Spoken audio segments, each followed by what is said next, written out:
चलो पाठों का परिचय में सबसे पहला था पद्यात्मक पाठ। कौन सी था? पद्यात्मक पाठ, जिसमें श्लोक रहता है, दोहा रहता है, कविता रहता है, इसको कहते हैं पद्यात्मक। हिंदी में जो कविता ना है, गद्य पद्य, उसी से ही पद्यात्मक। इसमें कहानी वहानी नहीं रहेगा, सिर्फ पद रहेगा, पढ़ने वाला, गाने वाला चाहे कविता वाला लाइन, पढ़ने वाला नहीं। इसमें सबसे पहला था मंगलम। पढ़ने आता है ना, म अनुस्वार मंग, अंग एक के साथ पढ़ा जाता। पहले अनुस्वार इसने लिखा जाता है, ठीक, में अथी न पढ़ते अनुस्वार न, म ङ ग ल म। अंग जो तुम बोलता है वो अंग नहीं है, ङ है। कौन सी है? ङ। सही बोलेगा तो क्या है? ङ। तो मंग ये कहती है मंगलम। तो कौन पाठ का नाम क्या है?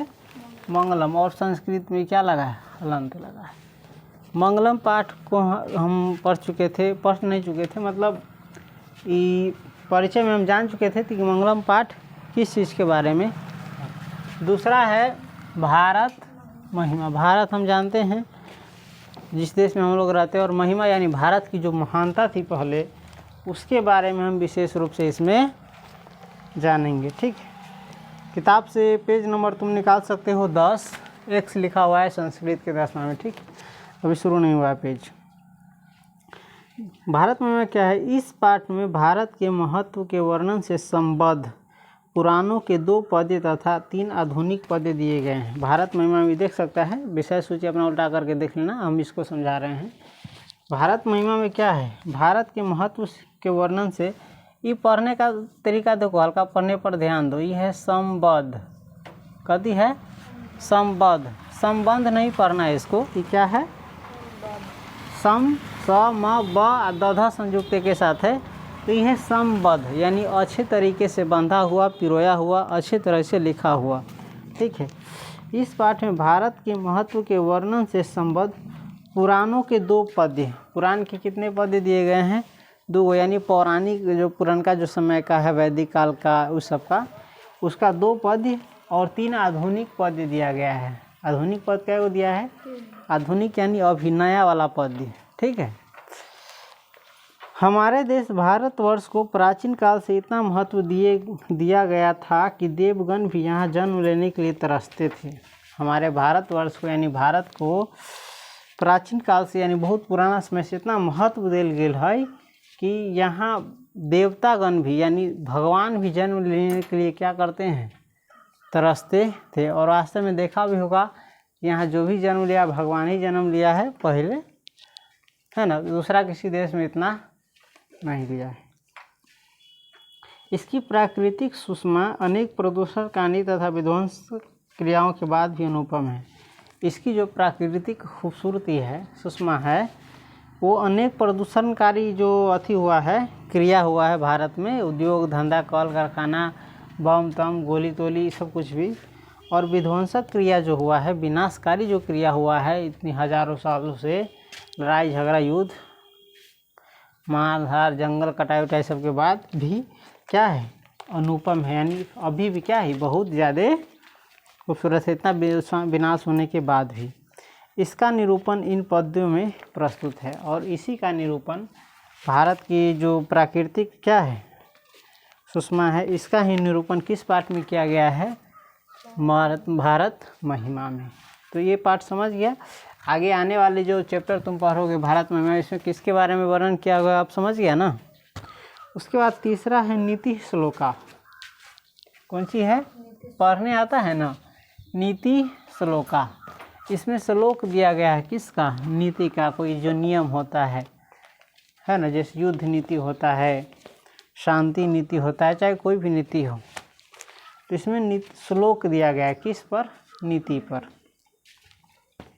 तो इस पाठ में व्यास रचित महाभारत के उद्योग पर्व के अंतर्गत 8 अध्यायों की प्रसिद्ध विदुर नीति से संकलित 10 श्लोक है। इस नीति श्लोका में कितने श्लोक है? 10। कौन नीति से? विदुर नीति से। कौन नीति से?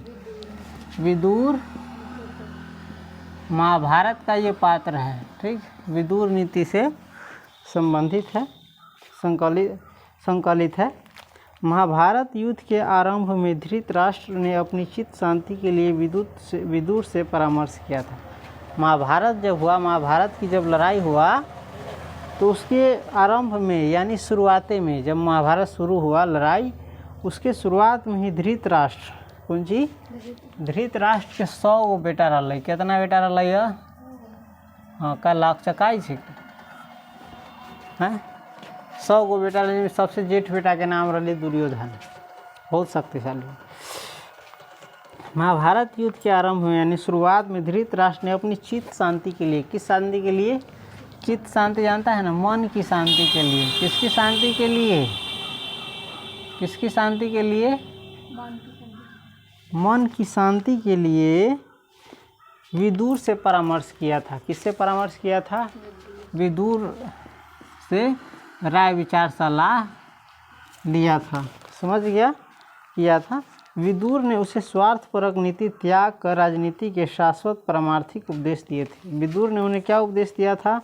स्वार्थ से जो भरी राजनीति थी, स्वार्थ, अपना बेटा के बारे में न सोचिए कोई आदमी, अपन राज, अपन जीवन, ये सब, तो वे स्वार्थपरक नीति के हल्की आपके मन में जो स्वार्थ के कारण जो नीति है, नियम है, जो भी है, उसको क्या कीजिए? अपने मन से स्वार्थ त्याग दीजिए और परमार्थिक यानी दूसरों के परोपकार के लिए उपदेश दिए थे। राजा का अपना चित्त के शांति के लिए लेकर से परामर्श कल कही कि क्या करें हम, तो कैसे आप स्वार्थ को त्याग दीजिए, है ना। अपने बेटे के मुंह में अंधे मत हो जाइए, अपने बेटे के मुंह में किसी के साथ गलत नहीं कीजिए। लेकिन आदमी रही ना मुंह में अंधा रही तो ओकर परिणाम क्या होता है?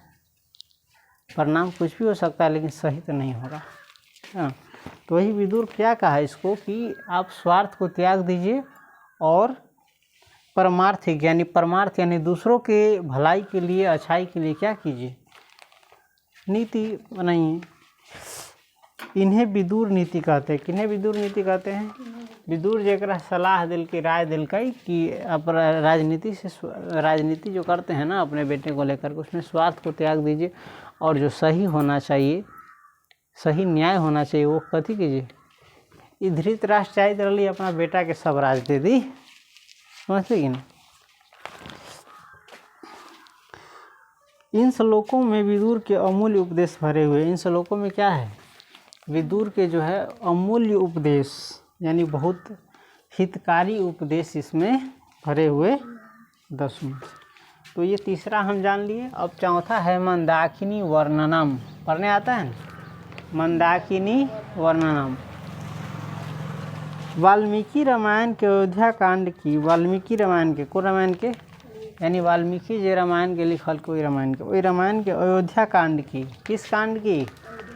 अयोध्या कांड की सर्ग संख्या 95 से संकलित ये जो मंदाकिनी वर्णनम है, किसे संकलित है? वाल्मीकि रामायण के अयोध्या कांड की सर्ग संख्या 95 से संकलित है। इस पाठ में चित्रकूट के निकट बहने वाली, इस पाठ में किसके निकट बहने वाली? चित्रकूट यानी चित्रकूट एगो जगह, बहुत खूबसूरत जगह है, ओकरा नज़दीक, ओकरा पास में जो बहे वाला नदी है कौन? मंदाकिनी। कौन? मंदाकिनी। ये छोटी नदी है, इसी नदी का क्या है? वर्णन है। इस पाठ में आदि कवि वाल्मीकि की काव्य शैली तथा वर्णन क्षमता अभिव्यक्त हुई है। इस पाठ में क्या व्यक्त हुआ है?